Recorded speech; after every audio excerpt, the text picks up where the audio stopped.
প্রকাশ্যে সকলের সহযোগিতা চাইলেন খুলনা মেডিকেল কলেজ হাসপাতালের পরিচালক ডাক্তার মুন্সি মোহাম্মদ রেজা সেকান্দার।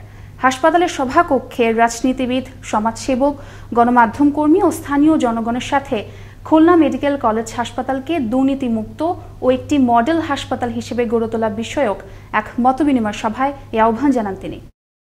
আমরা যদি সবাই দুর্নীতির বিরুদ্ধে একত্রিত হই, আপনারা যদি আমাকে সহযোগিতা করেন, তো ইনশাল্লাহ আমরা এই দুর্নীতিমুক্ত জনবান্ধব হসপিটাল অচিরেই করতে পারব। করোনা ভাইরাস সংকটে মানুষের স্বাভাবিক জীবনযাত্রা বজায় রাখার প্রয়াসে ঢাকার ধামরাইয়ে প্রধানমন্ত্রী শেখ হাসিনার পক্ষ থেকে বাংলাদেশ আওয়ামী লীগের ত্রাণ ও সমাজ কল্যাণ সম্পাদক সুজিত রায় নন্দীর সার্বিক তত্ত্বাবধানে হস্তান্তর করা হয়েছে মানবিক কল্যাণের চিকিৎসা সামগ্রী। মঙ্গলবার উপজেলার কুশুরা ইউনিয়নের বন্যা এলাকায় স্থানীয় সংসদ সদস্য বেনজির আহমেদের নিকট এ সকল করোনা প্রতিরোধক সামগ্রী তুলে দেওয়া হয়। কক্সবাজারের সংবাদ কর্মীকে হত্যা চেষ্টা ও দেশব্যাপী গণমাধ্যম কর্মীদের উপর হামলা নির্যাতনের প্রতিবাদে সিলেটে ও রংপুরে পালিত হচ্ছে মানববন্ধন কর্মসূচি। সিলেট কেন্দ্রীয় শহীদ মিনার প্রাঙ্গণে electronic media journalist association Sylhet আয়োজিত মানববন্ধনে সিলেটের সকল গণমাধ্যম কর্মীরা অংশ নেন। এদিকে একই দাবিতে রংপুর প্রেসক্লাব সভাপতি আব্দুর রশিদ বাবুর সভাপতিত্বে প্রতিবাদ সমাবেশে নানা শ্রেণী পেশা সুধীজন ও রংপুরের আপামর সাংবাদিকবৃন্দ অংশগ্রহণ করেন। মানববন্ধনে বক্তারা বলেন, দেশে গণমাধ্যম কর্মীদের ওপর হামলা নির্যাতনের কোনো বিচার হচ্ছে না জানিয়ে অবিলম্বে হামলাকারীদের চিহ্নিত করে আইনের আওতায় আনার দাবি জানান। ঢাকা ময়মনসিংহ ফোরলেন মহাসড়কে 60% বর্ধিত ভাড়া প্রত্যাহার হলেও সরকারের বেঁধে দেওয়ার শর্ত মোতাবেক কোথাও নেই স্বাস্থ্যবিধির অনুসরণ। পরিবহনগুলোতেও যেমনটা নেই সুরক্ষা সামগ্রী, তেমনি মাস্ক ও স্যানিটাইজারের ব্যবহার নেই অধিকাংশ যাত্রীদের। দৃশ্যপটে মনে হয় করোনা আর এ দেশে নেই। ময়মনসিংহ থেকে রফিকুল ইসলাম রফিকের প্রতিবেদনে দেখুন বিস্তারিত।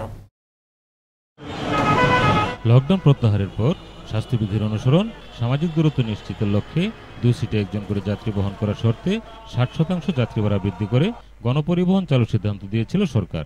করোনা ভীতি হ্রাস এবং সড়কে যাত্রী চলাচল স্বাভাবিক হয়ে যাওয়ায় দাবি উঠে বর্ধিত ভাড়া প্রত্যাহারের। সরকার স্বাস্থ্যবিধির অনুসরণ বহাল রেখে চলতি মাসের 1 তারিখ থেকে 60% বর্ধিত ভাড়া প্রত্যাহার করার সিদ্ধান্ত নেয়। ফলে সড়কগুলোতে এখন পুনরায় আগের ভাড়া কার্যকর হয়েছে। অতিরিক্ত ভাড়া প্রত্যাহারের কথা জানালেন যাত্রীরা। এখন আগের সাবেক ভাড়ায় চলছে, ঠিক আছে, আমরা সাবেক ভাড়ায় ভাড়া কমাইছে 100 টাকা ভাড়া। আজকে আমি গাজীপুর থেকে মানুষ 100 টাকা নিব। ওই কন্ডাক্টরে ওই ভাড়া নেওয়া কিছু বেতন দেওয়া হয়। গণপরিবহনে বর্ধিত ভাড়া প্রত্যাহার করা হলেও কোথাও নেই স্বাস্থ্যবিধির অনুসরণ, মাস্কের ব্যবহার নেই অধিকাংশ লোকজনের মধ্যে। এ বিষয়ে যেমনটা জানালেন পরিবহন সংশ্লিষ্টরা। আমরা তো আর যাত্রীর সাথে পারি না, যাত্রীরা মাস্ক, অনেকে যাত্রী মাস্ক করেন। তারপরে আমরা গাড়ির ভাড়া আগে যেটা ছিল আমরা হেডেই নেই, বাকি ভাড়া আমরা নেই। যাত্রীদেরকে মাস্কের জন্য কথা বললে যাত্রীরা নামে যায়। যানবাহনে অতিরিক্ত ভাড়া প্রত্যাহার হয়েছে কিনা তা মনিটরিং এ কাজ করছে পুলিশ। একই সঙ্গে সংশ্লিষ্টদের স্বাস্থ্যবিধি মেনে চলার আহ্বান জানালেন পুলিশের কর্মকর্তা। আমরা সরেজমিনে রাস্তায় মনিটরিং করছি, এখনো পর্যন্ত কোনো অভিযোগ পাওয়া যায়নি। হ্যান্ড স্যানিটাইজার ব্যবহার করা এবং অন্যান্য যে স্বাস্থ্যবিধি আছে সেটা মেনটেন করা চলা উচিত।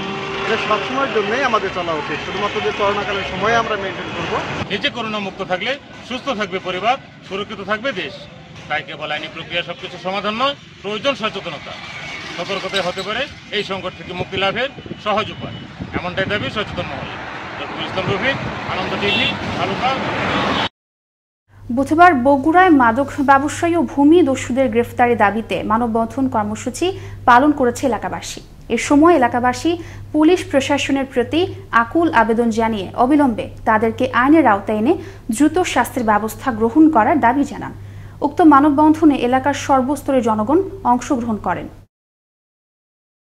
কুড়িগ্রামের রেল লাইনের দুপাশের অবৈধ স্থাপনা উচ্ছেদ অভিযান পরিচালনা করেছে রেলওয়ে স্টেট ডিপার্টমেন্ট। বুধবার এই অভিযানে কুড়িগ্রাম নতুন রেল স্টেশন হতে চিলমারী উপজেলার রমনা রেল স্টেশন পর্যন্ত 30 কিলোমিটার এলাকাব্যাপী লাইনের দুপাশে অবৈধ স্থাপনা উচ্ছেদ করা হয়। রেলের নিয়মিত অবৈধ স্থাপনা উচ্ছেদের অংশ হিসেবে অভিযান করা হচ্ছে বলে জানান বিভাগীয় স্টেট অফিসার পূর্ণেন্দু দেব।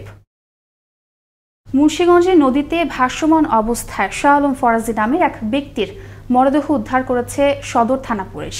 বুধবার সকালে 8টার দিকে জেলা শহরের উত্তর ইসলামপুর ফরাজিবাড়ি ঘাট এলাকার কালিদাস নদীতে একটি কাঠের ব্রিজের নিচ থেকে ওই ব্যক্তির মরদেহটি ভাসতে দেখে পুলিশে খবর দেয় স্থানীয়রা। পরে পুলিশ এসে লাশ উদ্ধার করে। এই ছিল এখনকার মতো। আনন্দ টিভির সংবাদ দেখুন প্রতিদিন বিকেল 5টা 30 মিনিট এবং রাত 9টা 30 মিনিটে। করোনা থেকে আপনি এবং আপনার পরিবারকে সুরক্ষিত রাখতে স্বাস্থ্যবিধি মেনে চলুন। আনন্দ টিভির সঙ্গে থাকার জন্য সকলকে ধন্যবাদ।